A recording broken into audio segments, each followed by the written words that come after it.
viewers. Happy Sabbath to all of you. It's time for our Vespers, and I'm thankful to God and our church pastor who has given me this opportunity to be here with you all and praise his name together. So let's start our EY meeting with the Word of God, and I would like you all to turn your Bibles to 1 Samuel chapter number 12, verses 20. And Samuel said unto the people, Fear not. Ye have done all this wickedness, yet turn not aside from following the Lord, but serve the Lord with all your heart. I repeat again. And Samuel said unto the people, Fear not, ye have done all this wickedness, yet turn not aside from following the Lord, but serve the Lord with all your heart. With this beautiful message, I would like to start our AY meeting, and I request you all to join your hands in our opening song.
Close our eyes for the opening prayer. Let's pray. Father, which art in heaven, Lord, we thank you once again for the privilege to approach your throne of mercy. Thank you, Lord, for the care and protection that we have received during the last 6 days and for ushering us, Lord, into the sacred hours of the Sabbath. As we, Lord, in our homes assembled together, join our voices, sing songs of praise, and hear, Lord, from your word. We are so grateful, Lord, that this day comes in our life to remind us that you have created us. And that while, Lord, we went away from you, you sent your only begotten Son, Jesus Christ, who came down to this world, died on the cross, and through his blood, Lord, has made redemption possible. So, Lord, we thank you for this day, which reminds us about our salvation. And so, Lord in heaven, as we praise you by worshiping through the online media, we pray, Lord in heaven, that you will grant each one of us a rich blessing. We pray, Lord in heaven, that you will be with the speaker, Mr. Pranit Shinde, Grant him, Lord, the gift of your Holy Spirit, so that as he speaks to us, each one of us will be edified, Lord, by the message that we hear. Thank you, Lord, for hearing and answering our prayer, because we pray in the name of Jesus Christ. Amen. At this time, our AY offerings will be collected.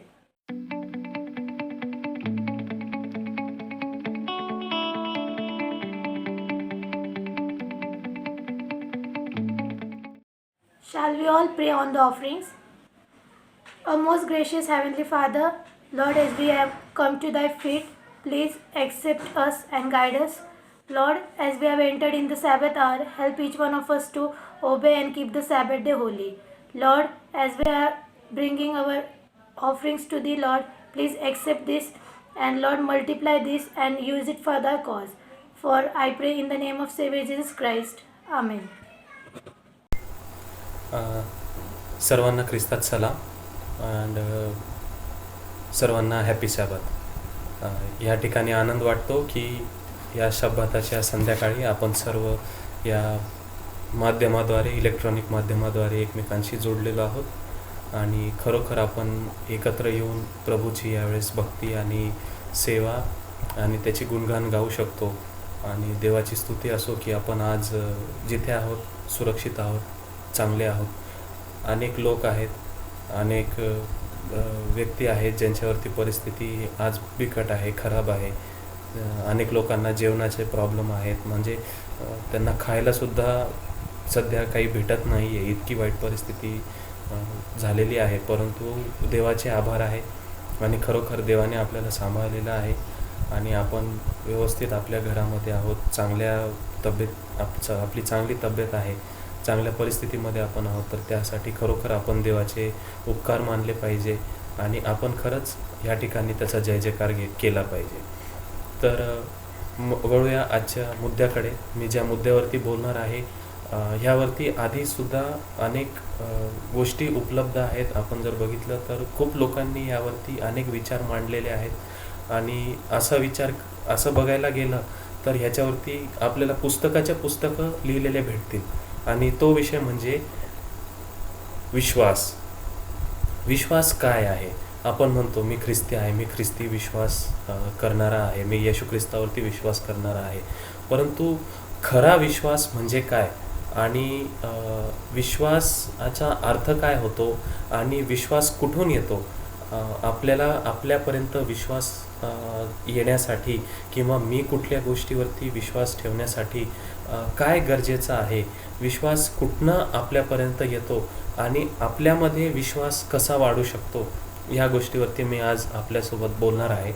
तर सर्वात आधी आपण बघूया की विश्वास म्हणजे नक्की काय. जर आपण स्वतः अभ्यास केला किंवा ह्याच्यावरती जर वचनं वाचले किंवा काही गोष्टी जर आपण बघितल्या तर बायबलमध्ये इब्री लोकास पत्र याचा 11वा अध्याय हा पूर्णपणे विश्वासाबद्दलच आपल्याला सांगतो. तर विश्वास म्हणजे काय आणि यामध्ये खूप सुंदर वर्णन केलेलं आहे. अनेक गोष्टी विश्वासाबद्दल या ठिकाणी लिहिलेल्या आहेत. तर एकदा आपण ते नक्कीच वाचणार आहोत आणि त्यामधले वचनंसुद्धा आपण बघणार आहोत. तर विश्वास म्हणजे काय आणि विश्वास का महत्त्वाचा आहे? तर आपण जर बघितलं की खरा विश्वास आपण जर अभ्यास केला तर आपल्याला लक्षात येईल की खऱ्या विश्वासाचे सत्य जे विश्वास जो आहे याचे 2 भाग पडतात. पहिलं म्हणजे सत्य आणि दुसरं त्या सत्याला आपण काय प्रतिसाद देतो. म्हणजे सर्वप्रथम विश्वास ठेवण्यासाठी एक सत्याची गरज असते. एक सॉलिड गोष्ट असते, ती भक्कम पाया असतो, ते सत्य असतं जे कधीच बदलू शकत नाही. एक सत्य असतं आणि त्या सत्याला आपण काय प्रतिसाद देतो. ह्या 2 गोष्टी खऱ्या विश्वासासाठी गरज आहे. जर आपण इब्री लोकास पत्र ह्याचा 11वा अध्याय आणि 7वं वचन बघितलं तर त्यामध्ये नोआचं उत्तम उदाहरण दिलेलं आहे.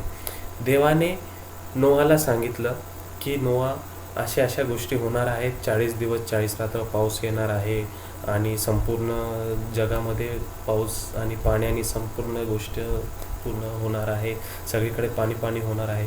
तर तू जा, तारू बांध आणि त्याच्यामध्ये सगळे जे पशुपक्षी आहेत ते घेऊन जा. म्हणजे म्हणायचा अर्थ काय आहे की नोआकडे प्रभूने म्हणजे देवाने, सर्वसामर्थ्य देवाने स्वतः त्याला सांगितले, त्याच्यापर्यंत ते सत्य गेलं की हो, प्रलय येणार आहे.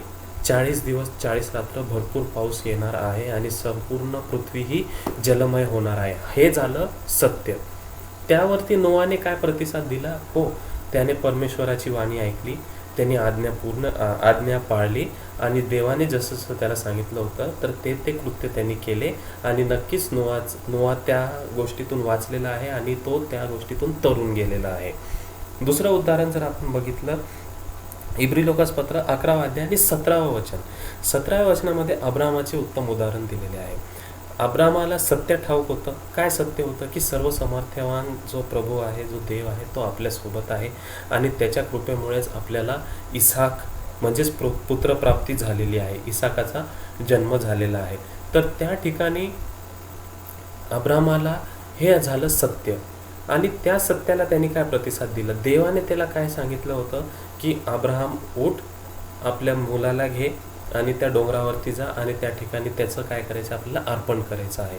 अब्राहमाने कुठल्याही मनात संदेह न बाळगता त्याला प्रतिसाद हा दिलेला आहे की तो उठला, त्यांनी त्याचा पुत्र घेतला आणि वरती तो त्या डोंगरावरती गेलेला आहे. पुढची गोष्ट आपल्याला सर्वांना ठाऊक आहे. तर आपल्याला लक्षात आलं असेल की खऱ्या विश्वासाच्या ह्या दोन गोष्टी असतात. आणि मग मी माझ्या मुद्द्याकडे येतो की विश्वास येतो कुठून? विश्वासाचे स्रोत काय? कुठल्या गोष्टी आहेत ज्यामधून आपल्याला विश्वास प्राप्त होतो? इब्री लोकासपत्र 11 अध्याय 6 वचन स्पष्टपणे सांगते की विश्वासा वाचून त्याला संतोषविणे अशक्य आहे. जर आपल्याला देवासोबत एकरूप व्हायचं आहे, आपल्याला परमेश्वरासोबत चालायचं आहे, आपल्याला सार्वकालिक जीवन हवं आहे, तर त्यासाठी आपल्याला परमपित्याला संतोषणे म्हणजे त्याला खुश करणे हे गरजेचं आहे. तर हे कशातून होणार? फक्त विश्वासातून होणार. विश्वासा वाचून त्याला संतोषविणे अशक्य आहे. तर विश्वासाचा पहिला स्रोत आहे प्रभू येशू ख्रिस्त. योहान 11 अध्याय 17 वचन स्पष्ट आपल्याला सांगतात की कृपा व सत्य हे येशू ख्रिस्ताच्या द्वारे आली. जर आम्हाला कृपा आणि सत्याचे जीवन जगायचे असेल तर आम्हाला ख्रिस्ताने दाखवलेल्या मार्गावर चालून त्याच्याशी एकरूप व्हावे लागेल. ह्या ठिकाणी सांगितलेलं आहे की कृपा आणि सत्य. एक उदाहरण आपण जर बघितलं किंवा एक प्रसंग जर आपण बघितला, जेव्हा येशू ख्रिस्त आणि त्याचे शिष्य हे त्या मचव्यातून प्रवास करत असताना जेव्हा समुद्रामध्ये त्या मोठ्या सरोवरामध्ये वादळ आलेलं आहे आणि सगळे शिष्य जे आहेत भयभीत झालेले आहेत, घाबरलेले आहेत आणि ते त्या घाबरलेल्या स्थितीत प्रभू येशू ख्रिस्त खाली झोपला होता. ते खाली गेले आणि त्याला सांगितलं की प्रभूजी आम्ही बुडालो. ख्रिस्त उठला, ख्रिस्त जागी झाला. त्यांनी जाऊन वादळ शांत केलं आणि संपूर्णपणे जी परिस्थिती होती ती सामान्य झाली. त्यानंतर त्याने शिष्यांना काय विचारले? तुमचा विश्वास कुठे आहे? शिष्यांनी ख्रिस्ताला खरोखर ओळखले नव्हते. त्यावेळेस त्या प्रसंगाच्या दरम्यान ख्रिस्ताला जे शिष्य आहे, शिष्यांनी त्याला ओळखले नव्हते. जर त्यांनी त्याला ओळखले असते तर ते भयभीत झाले नसते. याचाच अर्थ असा की विश्वासाच्या कमतरतेमुळे आपण ख्रिस्ताला ओळखण्यास चुकतो. अनेकदा आपल्यावरती प्रसंग येते आणि आपल्याकडे जर विश्वास नसेल तर आपण त्या विश्वास नसल्यामुळे ख्रिस्ताला ओळखू शकत नाही आणि जर आपण त्याला ओळखू शकलो नाही तर आपण त्याच्याशी एकरूप होऊ शकणार नाही. दुसरा जर आपण स्रोत बघितला तर तो आहे पवित्र आत्मा. गलतीकारास 5 अध्याय 22 वचन आपल्याला सांगतं. त्यामध्ये आत्म्याची फळं, त्या पूर्ण वचनामध्ये आत्म्याची फळं दिलेली आहे. त्यामध्ये उल्लेख आहे विश्वासूपणा म्हणजेच विश्वास. आपण ह्या ठिकाणी त्याचा अर्थ घेऊ शकतो. विश्वास म्हणजे विश्वास कुठून येतो? विश्वासूपणा कुठून येतो? तर पवित्र आत्म्याद्वारे येतो. आणि तिसरा स्रोत आहे वार्तेने. वार्ता म्हणजे सुवार्ता, जी प्रभू येशू ख्रिस्ताकडून आपल्याकडे आलेले आहे. रोमकरास पत्र ह्याचा 10 अध्याय 17 वचन आपल्याला सांगते, ह्याप्रमाणे विश्वास वार्तेने व वार्ता ख्रिस्ताच्या वचनाच्या द्वारे होते. कुठली वार्ता? कुठलीही वार्ता नाही, म्हणजे अशी कुठल्याही वार्तेने, परंतु जी सुवार्ता ख्रिस्ताद्वारे आलेली आहे. त्या सुवार्तेद्वारे आपल्याला विश्वास प्राप्त होऊ शकतो. आणि आपण पवित्र शास्त्र उघडून बघितलं तर अनेक वचनं, अनेक अध्याय, अनेक पुस्तकामध्ये दिलेलं आहे की आपण कुठल्या कुठल्या प्रकारे विश्वास आपल्याला प्राप्त होऊ शकतो. पुढचा मुद्दा आपण बघूया, आपल्याला विश्वासामध्ये कशी वाढ होऊ शकते. म्हणजे आपण विश्वासामध्ये कसे वाढू शकतो. फक्त विश्वास असून आपल्याकडे त्याचा उपयोग नाही. आपण त्या विश्वासामध्ये आणखी वाढलं पाहिजे, आणखी खंबीर व्हायला पाहिजे. तर ह्याचं उत्तम उदाहरण जर बघायला गेलं, सांगायला गेलं तर जे आपले मिशनरी होते, जे आपले पूर्वज होते, ख्रिस्ती पूर्वज जे होते, त्यांच्याकडून आपण शिकू शकतो की विश्वासामध्ये आपण कसे वाढू शकतो. ह्यासाठी 3 मुद्दे आहेत. पहिला म्हणजे त्या मिशनरीचं जर आपण उदाहरण घेतलं आणि त्यांचा जर अभ्यास केला तर आपल्याला कळेल की त्यांचे पवित्र शास्त्रावरचे प्रेम, पवित्र शास्त्रावरती ते जे प्रेम करत होते, म्हणजे फक्त पवित्र शास्त्र ते वाचत नसे, परंतु त्या पवित्र शास्त्रावर, त्या वचनावरती ते प्रेम करत होते, त्याचा ते अभ्यास करत होते आणि त्याचं मनन त्या ठिकाणी ते करत होते. फक्त शब्द म्हणजे ते फक्त जो शास्त्र आहे, पवित्र शास्त्र आहे, ते वाचून नसून त्याच्यावरती ते अभ्यास करून त्याच्यावर मनन करत होते. तर जितका आपण पवित्र शास्त्राचा अभ्यास करणार, मनन करणार, तितका आपण विश्वासामध्ये दृढ होऊ शकू आणि आपल्यामध्ये विश्वास वाढेल. दुसरं गोष्ट जे आहे, त्यांचे प्रार्थनामय जीवन, जे मिशनरी होते, आपले पूर्वज होते, त्यांचे प्रार्थनामय जीवन खूप आपण काय म्हणता येईल, खूप सामर्थ्यवान होते. खूप त्या ठिकाणी ते खूप कळकळीने त्या ठिकाणी प्रार्थना करत असे आणि त्या प्रार्थनेमुळे आपण बघतो की त्यांचा विश्वास आणखी दृढ झालेला आहे आणि ते विश्वासामध्ये वाढलेले आहे.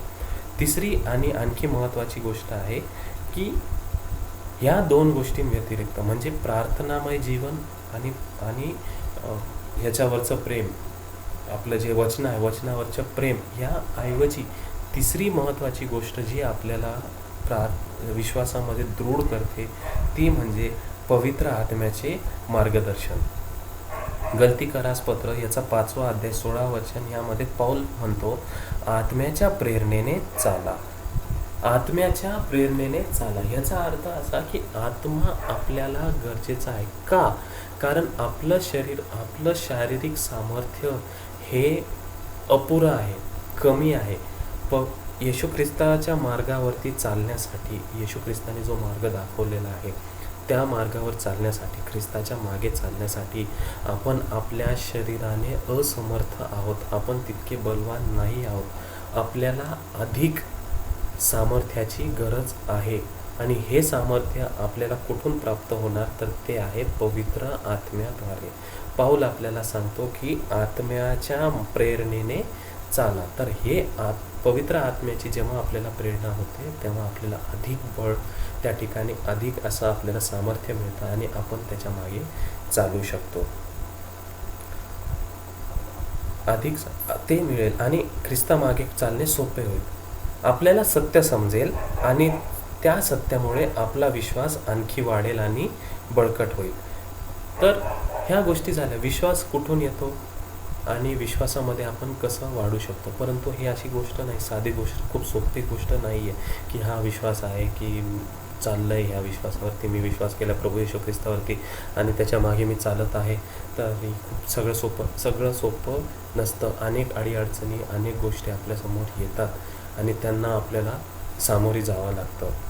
याचं एक उत्तम उदाहरण, प्रभूवरती कसा विश्वास, किती अडीअडचणी येऊ शकतं, याचं उत्तम उदाहरण आपल्याला दानिएलच्या मित्रांकडून कळेल. की नबुकदनेझर राजाने जेव्हा मूर्ती बनवली सोन्याची, तर त्या मूर्तीने फरमान काढला की त्या सर्वांनी त्या मूर्तीला नमन करायचं आहे. सर्वांनी त्याच्यासमोर त्या ठिकाणी वाकायचं आहे, तिला नमस्कार करायचा आहे आणि त्याच्यासमोर ते नमन करायचं आहे. परंतु दानिएलच्या मित्रांनी त्या ठिकाणी विश्वास दाखवला खंबीरपणे की काही जरी झालं तरी आम्ही नमन करणार नाही.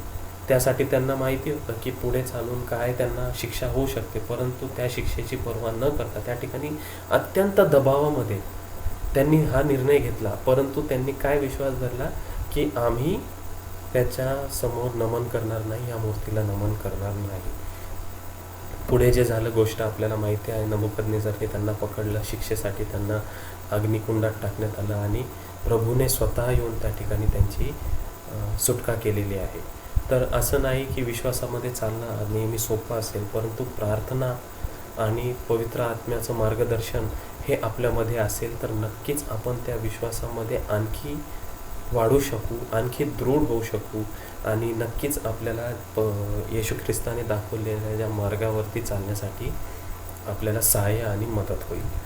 आणि ह्याच संदेशासोबत मी या ठिकाणी थांबतो. हाच मला आज संध्याकाळी आपल्यासोबत गोष्ट आपल्यासोबत हा मुद्दा सांगायचा होता आणि पुन्हा एक वार बोलण्यासाठी मला संधी दिली, याबद्दल मी पास्टर पीटरसनचे आणि चर्चचे आभारी आहे. त्यांचे आभार मानतो. Thank you. Close our Eva youth meeting. Please all stand and sing from the hymn book 195. 195.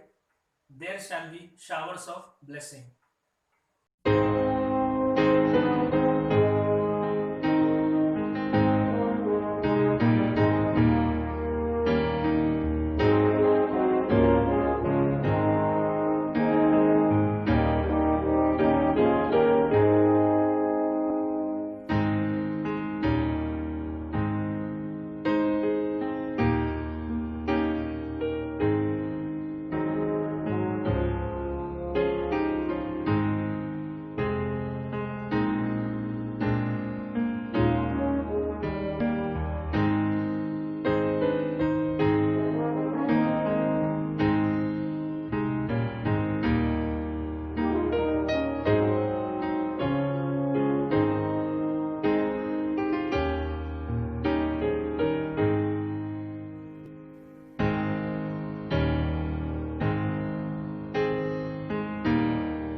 Let's pray.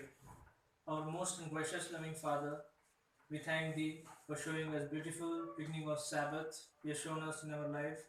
Lord, thank you so much as we come together to seek Your blessings, to honor You, to worship You, to praise You.